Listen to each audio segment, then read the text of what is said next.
Salut, c'est Vassi. Dans cette vidéo, je vais vous montrer le plan que j'ai écrit pour mener à bien mon projet musical. Bon, déjà, concrètement, c'est quoi mon projet? Je veux composer de la techno avec pour influence principale College, Vitalik, Irene Drezel et bien d'autres. Et ça, je veux le faire tout en développant un univers visuel et en explorant des thématiques qui me touchent. Le tout, jouer en live avec un groupe en utilisant une guitare MIDI et d'autres instruments conçus pour pouvoir jouer de la musique électronique. Tout ça, ça donne le projet Vassi, dont je partage la progression sur cette chaîne YouTube. Allez, c'est parti pour le générique.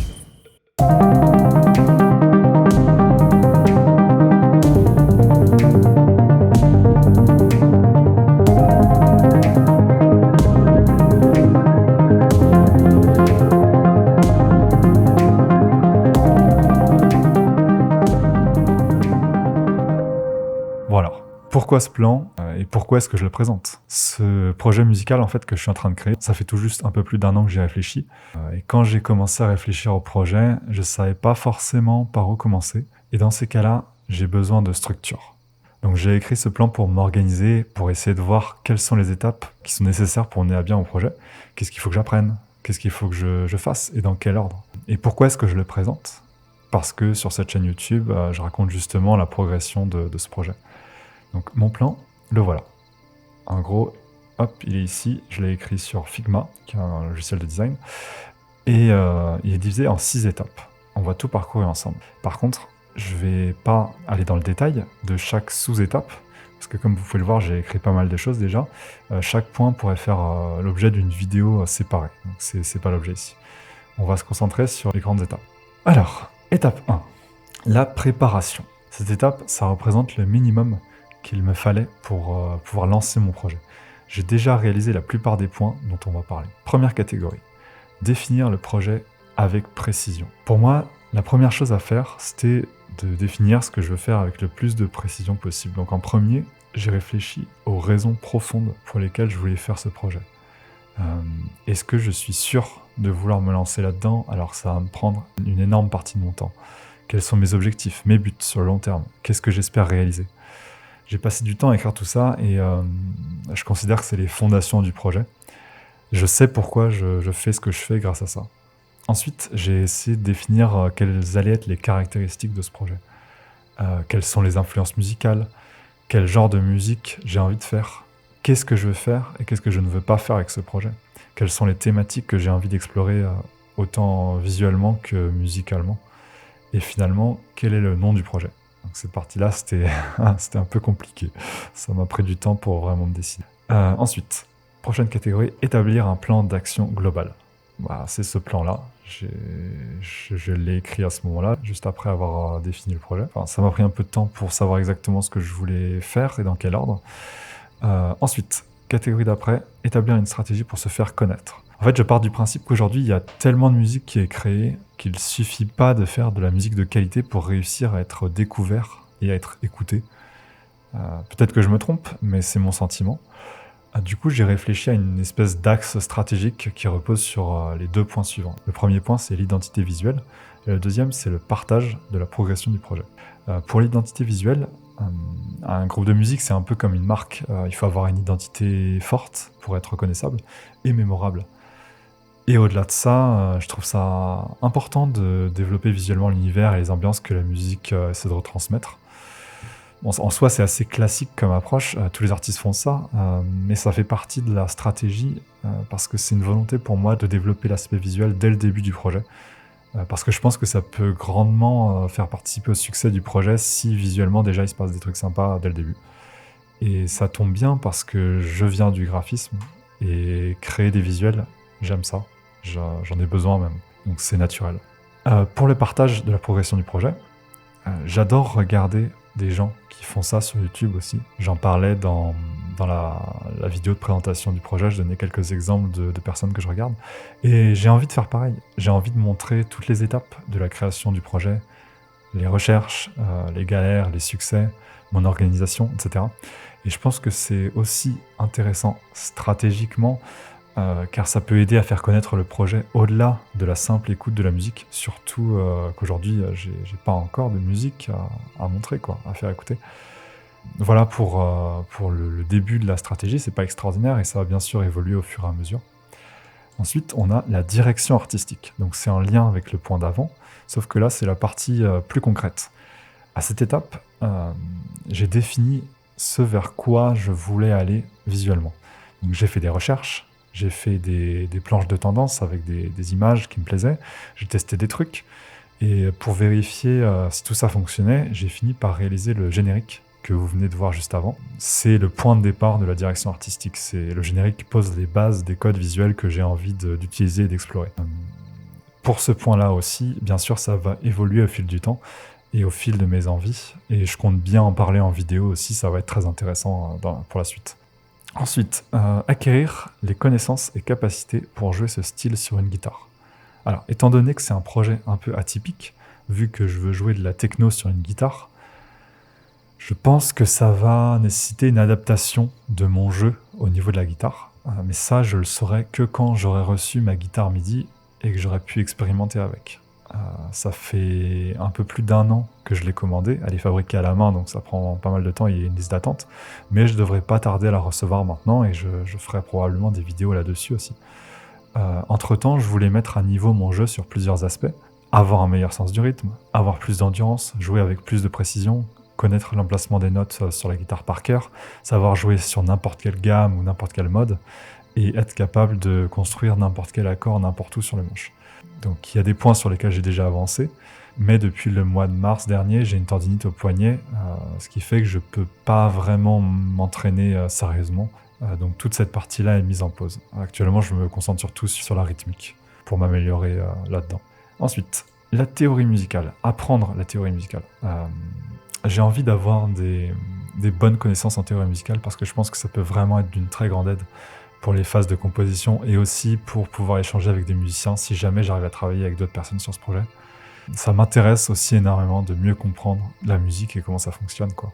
Alors sur ce sujet, depuis environ 1 an et demi, je prenais des cours de théorie musicale où j'ai appris une grande partie des bases et maintenant, depuis quelques mois, je prends des cours de théorie appliquée à la guitare. Donc c'est un sujet qui est débuté, mais qui se terminera dans longtemps, quand j'estimerai que j'en sais assez. Mes objectifs en théorie, c'est les suivants. Connaître et maîtriser très bien l'ensemble des bases de la théorie musicale, donc la construction des accords, les gammes, les modes, la modulation, et plein d'autres choses que je connais pas encore. Apprendre à composer en utilisant la théorie. J'avais déjà fait un petit essai avec la première vidéo que j'ai postée sur cette chaîne, où je compose de la musique pendant 1 mois sur des partitions. Et aussi, le dernier point, c'est arriver à transcrire, à analyser facilement les musiques que j'aime. Et ça, c'est en cours aussi. J'ai déjà posté 2 vidéos de transcription sur ma chaîne. Ça me permet de progresser pas mal dans ma capacité à identifier des notes et aussi pour comprendre un peu mieux comment est-ce que fonctionnent les musiques que j'aime, quoi. Ok, donc ça, c'est la première étape. Et je considère qu'elle est terminée. La question, c'est combien de temps ça m'a pris pour faire ça? Eh bien, ça m'a pris 1 an, tout pile. J'ai pris la décision de me lancer dans ce projet en avril 2022. Et en avril 2023, j'ai lancé ma chaîne YouTube et j'ai posté la première vidéo. Tout en sachant que ces 2 sujets-là, de la guitare et de la théorie musicale, c'est des sujets qui sont lancés, mais qui vont durer très longtemps, donc je compte comme si c'était validé dans cette étape, quoi. Ensuite, deuxième étape, se lancer. Donc actuellement, j'en suis là. À cette étape, le projet est très bien défini. Et l'idée, c'est de commencer à montrer ce qu'on fait et ce qu'on veut faire publiquement. Et aussi commencer à créer le plus important dans tout ça, quoi, la musique. Donc, on a comme catégorie mettre en place les plateformes de partage. Ça, je l'ai déjà fait. Cette étape, ça consistait à définir sur quelle plateforme je compte partager ce que je fais et qu'est-ce que je veux partager exactement. Donc, en type de plateforme, on a YouTube. Donc, ça me permet de partager la progression du projet, de poster des formats un peu plus random. Je peux me faire plaisir. On a Instagram. Sur Instagram, je compte poster soit des vidéos ou des images d'ambiance qui permettent d'enrichir l'univers visuel du projet, ou alors des stories sur la partie plus backstage qui est pas trop travaillée, quoi, mais bon, ça c'est du classique, quoi, tout le monde fait ça. Le site web, mon site web, il existe, c'est vassy.click, je l'ai créé en vidéo, vous pouvez aller voir la vidéo si ça vous intéresse. Je l'ai créé à la base pour partager des partitions, que les partitions que je transcris en vidéo. Mais dans le futur, j'aimerais y ajouter pas mal de choses et je considère que c'est l'endroit où je peux potentiellement être le plus libre parce que je peux concevoir et coder absolument tout ce que je veux exactement comme je veux. J'ai pas de limitation sur un site web. Donc je peux développer l'univers et plus tard, je pourrais faire d'autres pages aussi plus classiques, des pages actualités, ressources, je sais pas, même une boutique, enfin bon, on verra. Et ensuite, le dernier réseau social, plateforme de partage, c'est TikTok. Actuellement, je ne l'ai pas ouvert. Je réfléchis encore. Je pense que ce serait plutôt pour poster des petites vidéos cover de musique techno à la guitare, que je ferai probablement plus tard. Ça, on verra. Ensuite, maîtriser les outils de production, entre parenthèses, Ableton. Donc moi, je vais composer ma musique sur le logiciel Ableton Live et j'ai envie d'être super calé dessus. J'ai pas envie de galérer sur la technique. Du coup, sur ce point, je viens tout juste de commencer à le travailler. Alors j'avais déjà des bases sur Ableton, mais là je commence à plonger à fond dedans. Je vais filmer tout ça et le poster sur YouTube. Je sais pas encore si ce sera une série de vidéos ou bien une très grosse vidéo qui sortira quand j'aurai fini dans genre 2-3 mois, quoi. Mais mon objectif, c'est d'être calé, quoi. De bien tout connaître, pas avoir de problème. Ensuite, composer et expérimenter pour trouver mon style. Alors, je vais me lancer dans la composition et l'expérimentation quand j'aurai complété mes objectifs sur Ableton, parce que j'ai besoin de sentir que je maîtrise vraiment bien l'outil avant de me lancer pour pas être limité. C'est une façon de faire, il y en a d'autres, moi j'ai besoin de faire ça. Je pense que je vais commencer à mon avis en 2024, début 2024, fin 2023, je sais pas, mais quand j'aurai terminé de bien me former. Ensuite, dernier point de l'étape 2, comprendre le fonctionnement de l'industrie musicale. J'y connais pas grand-chose, je sais pas comment ça fonctionne, je ne sais pas quels sont les acteurs, les dynamiques, est-ce qu'on est obligé de se conformer à un modèle précis ou pas, est-ce qu'il y a des pièges à éviter, des astuces à connaître, blablabla, etc. Je pense que c'est très intéressant, il y a beaucoup de choses à savoir, c'est de la recherche à faire, il faut que je trouve des articles, des podcasts, etc., sur le sujet. Ça fera peut-être l'objet d'une vidéo, si je sais pas, ça dépend de ce que je trouve. Mais voilà pour l'étape 2. Ensuite vient l'étape 3, se faire connaître.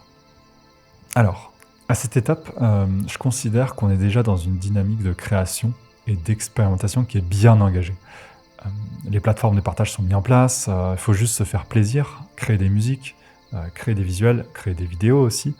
Et je pense que l'audience va commencer à croître naturellement, si ce que je fais est intéressant, bien sûr. Du coup, potentiellement, il va commencer à être un peu question de gagner de l'argent, donc probablement des sommes extrêmement faibles, mais cependant, on va pouvoir commencer à s'intéresser aux questions qui tournent autour de ça. Donc ça, j'estime que ça sera pour horizon fin 2024, voire 2025, quand les choses seront bien engagées.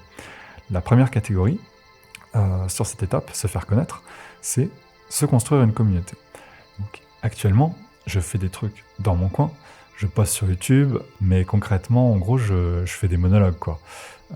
Plus tard, j'aimerais pouvoir échanger avec d'autres personnes qui sont intéressées par le projet ou qui ont aussi envie de faire de la techno à la guitare, et je veux réfléchir à comment est-ce qu'on peut faire pour créer une communauté, pour créer une émulsion de l'énergie qui peut me motiver encore plus et aussi motiver d'autres personnes à faire la même chose. Donc je sais pas trop, ça va peut-être se faire naturellement au fur et à mesure que la chaîne YouTube grandit, et peut-être que plus tard je créerai un espace d'échange, genre un Discord ou je sais pas trop. Ensuite, comprendre les statuts, régimes, impositions, droits et obligations. Donc ça c'est la partie fun bien sûr, hein. Mais il faut y passer à un moment donné. Personnellement, ça m'intéresse quand même toutes ces questions, même si c'est pas forcément hyper simple. Il y a beaucoup de recherches à faire et je ferai sûrement une vidéo là-dessus. On verra. C'est des questions qui se poseront à partir du moment où il sera question de gagner de l'argent, comme je disais. Il faudra se poser ces questions-là, ça fait partie du truc. Ensuite, créer un modèle économique / un business plan. Donc, un de mes objectifs avec ce projet, comme je le disais dans la vidéo de présentation, c'est d'arriver à en vivre pour ne faire que ça. Et donc pour ça, il faut créer des revenus. Il faut avoir des revenus, d'autant plus que si à terme il y a plusieurs personnes dans le groupe, il faut trouver comment est-ce que ça peut fonctionner et générer suffisamment d'argent pour que ça tourne et que chacun puisse être rémunéré. Aussi, pour préparer l'étape du live, il faut acheter du matériel qui coûte un peu cher. Donc c'est pas du tout pour tout de suite. Mais à un moment, je pense qu'il faudra y réfléchir sérieusement et parler d'argent concrètement. La question en soi, c'est fondamentalement, c'est est-ce qu'avoir sa musique qui est écoutée sur Spotify et compagnie, c'est assez? Ou bien est-ce qu'on gagne de l'argent avec des concerts? Ou bien est-ce qu'il faut du merch? ou bien est-ce qu'il y a une petite partie YouTube? En soi, j'ai déjà des éléments de réponse, mais c'est clairement à creuser, quoi. Ensuite, composer des musiques dont je suis fier. Très important. Ça vient après la phase d'apprentissage et après la phase d'expérimentation. À ce moment-là, il faut que j'ai trouvé mon style, que je sache vers quoi j'ai envie d'aller, vraiment. Ensuite, catégorie suivante, plateforme de streaming et services de distribution. Alors à un moment donné, il va falloir comprendre les plateformes de streaming, quelles sont les différences entre toutes, et est-ce qu'il y en a qui sont mieux que d'autres, est-ce qu'il faut être partout. Pareil pour les services de distribution du genre DistroKid et compagnie qui permettent de publier sa musique sur les plateformes. Comment ils se rémunèrent, est-ce qu'il y en a qui sont mieux que d'autres, etc. etc. J'y connais absolument rien, il y a de la recherche à faire. Ok, voilà pour l'étape 3.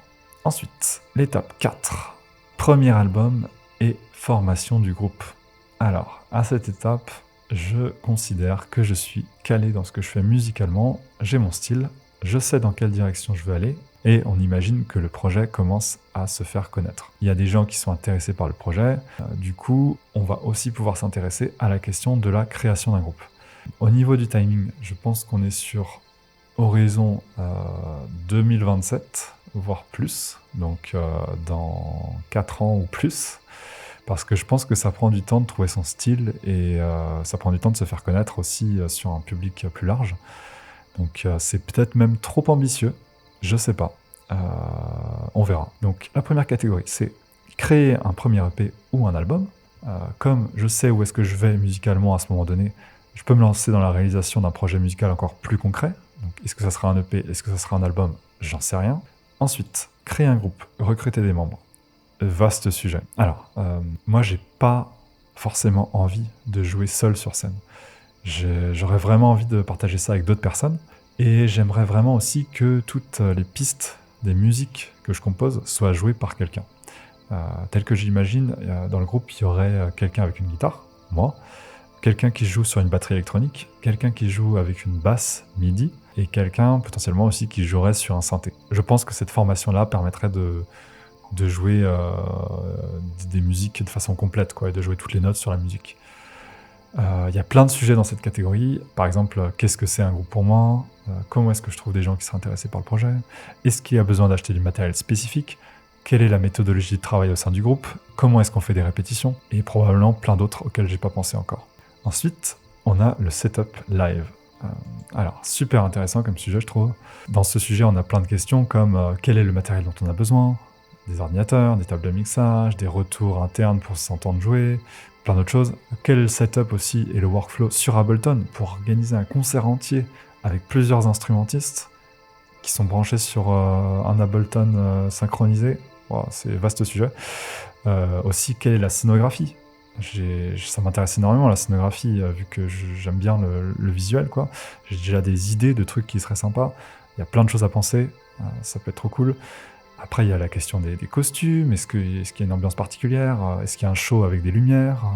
Comment est-ce qu'il est fait? Est-ce qu'il y a des installations interactives? Comment se déroule le concert? Est-ce qu'il y a des happenings? Bref. Ensuite, dans cette étape 4, on a la catégorie des premiers petits concerts. Je l'ai mis parce que je pense qu'il faudra faire des premiers petits concerts pour vérifier que tout fonctionne bien, autant matériellement qu'au niveau du jeu, quoi. Est-ce qu'on joue bien, etc., etc. Et c'est la fin de l'étape 4. Vient ensuite l'étape 5, le live. Alors, à l'étape 5, je considère que le groupe est formé, qu'il y a un album ou EP qui est sorti, et on est prêt à faire des concerts. On va commencer alors à s'intéresser au fait de bien s'entourer et à lancer les concerts. Donc là, pour l'horizon, je vois bien l'horizon 2028, disons 1 an après l'étape 4, plutôt, parce qu'il n'y a pas une différence énorme entre l'étape 4 et l'étape 5. L'étape 5, je vois plutôt ça comme une phase d'accélération, quoi. Donc, première catégorie, s'entourer d'une équipe d'experts. S'entourer d'une équipe d'experts parce qu'on ne peut pas tout faire soi-même.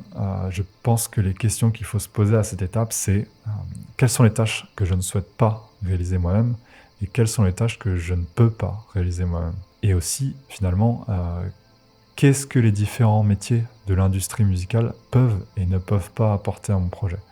Les métiers en question, c'est manager, label, booker, mixeur, ingénieur, photographe, vidéaste, directeur artistique, set designer, relations presse, avocat, comptable, j'imagine que j'en oublie plein d'autres. Voilà. Il y a plein de gens qui travaillent là-dedans. Je pense qu'il faut trouver les bonnes personnes et voir ce dont on a besoin pour bien avancer. Ensuite, catégorie d'après. Sortir le premier album, promotion, distribution. En fait, là, cette catégorie s'intéresse plutôt à l'aspect promotion, distribution, plutôt qu'à sortir le premier album, parce que c'est peut-être déjà sorti. Enfin bref, c'est pas hyper clair, mais en tout cas, c'est plutôt l'aspect promotionnel et distribution. J'ai rien à dire de spécial là-dessus, j'y connais pas grand-chose, mais c'est un sujet auquel il va falloir réfléchir, j'imagine. Et après, dernière catégorie, lancer une tournée. C'est la suite logique, en fait, si le projet fonctionne. C'est faire des concerts, faire autant de concerts qu'on peut et qu'on veut, quoi. Si on en arrive là, le projet, il est validé, il est réussi, bravo, quoi. Ça marche, c'est la fin du truc. En théorie. Parce qu'en fait, après ça vient l'étape 6. Et l'étape 6, qu'est-ce que c'est? L'étape 6, c'est pour se faire plaisir. C'est des choses qui arriveront jamais. Mais j'ai quand même fait l'exercice pour voir jusqu'où est-ce que j'ai envie d'aller. Donc l'horizon est absolument indéterminé. Donc étape 6, bonus. Qu'est-ce qu'on peut faire? Première catégorie, préparer de nouvelles créations, second album. Bon, c'est la suite logique. Créer des nouvelles choses. Ensuite, diversifier la création. Alors j'ai mis ça parce que je m'intéresse à pas mal de sujets, donc c'est juste pour dire que si j'ai envie de faire des projets pétés dans des domaines obscurs, j'ai pas envie de me priver. Ça veut dire faire n'importe quoi du moment que ça me plaît. Ensuite, faire des collaborations avec des artistes que j'aime. Ça c'est un classique, hein. C'est toujours une chance inouïe de pouvoir faire des collaborations avec des artistes qui t'ont inspiré. Donc bon, rien de plus à dire. Ensuite, créer une guitare signature Roar Guitar. Alors là, la Roar Guitar, c'est la guitare de Rob O'Reilly. C'est la guitare MIDI que j'ai achetée et qui permet de jouer de la musique électronique. Tout guitariste rêve d'avoir une guitare signature un jour. C'est extrêmement prétentieux. Donc moi, ça sera une guitare MIDI signature de chez Roar Guitar. Voilà. Ensuite, monter une équipe de création interne. En fait, j'aimerais trop travailler en collaboration avec d'autres personnes pour créer des histoires, des visuels dans l'univers du projet. Genre avec des personnes qui sont balèzes en 3D ou en Stable Diffusion, en vidéo, en photo et même, je sais pas, en peinture, quoi. Ça serait super motivant et ça permettrait de progresser beaucoup plus vite et d'apprendre plus de choses, quoi. Ça serait trop cool. Ensuite, créer un lieu de création et de partage, résidence d'artistes, pour expérimenter et partager. Un peu dans le même esprit qu'avant, là. En fait, je trouvais ça trop cool d'avoir un lieu pour rencontrer des gens, pour expérimenter à plusieurs sur des sujets précis, pour faire des ateliers, pour apprendre des choses sur des domaines particuliers. Ça pourrait aller de la menuiserie jusqu'à un workshop pour faire de la 3D sur Unreal Engine ou plein de choses, en fait, du moment que c'est de la création. Ensuite, créer des emplois localement à la campagne. Bon, j'habite à la campagne. Il n'y a pas vraiment de travail pour les professions dans la création numérique et même dans la création tout court. Donc je trouverais ça plutôt sympa de pouvoir changer ça, même si c'est à une échelle vraiment minuscule, ça serait cool. Et pour finir, l'apothéose, démocratiser la guitare MIDI, créer une marque. Là, si on part vraiment très très très loin, on imagine qu'en fait, le fait de jouer de la musique électronique à la guitare, ça devient un genre musical à part, ça devient un mouvement majeur de la musique. Et là, c'est la folie, quoi. Donc, on crée une marque de guitare, après toute une ligne d'instruments, MIDI, bref, la totale. Voilà, bon, conclusion. Les chances que tout ce que j'ai dit dans ce plan n'arrive jamais sont extrêmement élevées, donc on verra bien. L'important, c'est de s'amuser. Et si ça se trouve, je vais me rendre compte que finalement c'est pas pour moi, j'en sais rien. J'exclus aucune possibilité. Évidemment, ce plan va évoluer au fur et à mesure que j'avance et je vais le compléter petit à petit. J'ai aussi envie d'aborder tout ça en vidéo sur la chaîne YouTube, comme j'ai dit, et je sais pas du tout si ça va marcher ou pas. Si vous voulez suivre ce projet, je vous invite bien sûr à vous abonner et je vous dis à plus.